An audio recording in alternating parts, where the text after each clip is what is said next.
My name is Iman. I got the first place on the first year of my computer science, thanks to my teachers and my friends that they supported me to get to this place.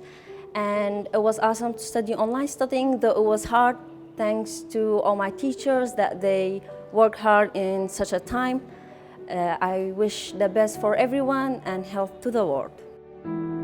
الحمد لله دەرەزەم وەرگرت یەکەم بووم لەسەر قۆناغی دووەم شت سوپاسی دەکەم لۆ ستافی کۆمپیوتەر هەموو لە مەرحەلەیەک حتا پێنج مامۆستاکان و مدیر قسم و مقرر قسم و هەمویان زۆر یارمەتی مەیدا خاصەتەن لە وەختی کەرەنتینە هیچ دەرسڕانەوەستا هەر لە کلاسڕۆمی دابەشیان دەکرد زۆر استفادەمان لێکرد حتا امتحانمان نەکرد بە استفادەمان لێکرد کە عەلمەکمان وەرگرت کە عەلمەکە لێمە نەچوو هیوادارم هەموو تەڵەبەکانش ناجح بن ئینشاءڵڵا و دەستخۆشی دووبارە لۆ ستافی قسمی کۆمپیوتەری هەمووی دەکەم مامۆستاکان و مدیر قسم و مقرر قسم.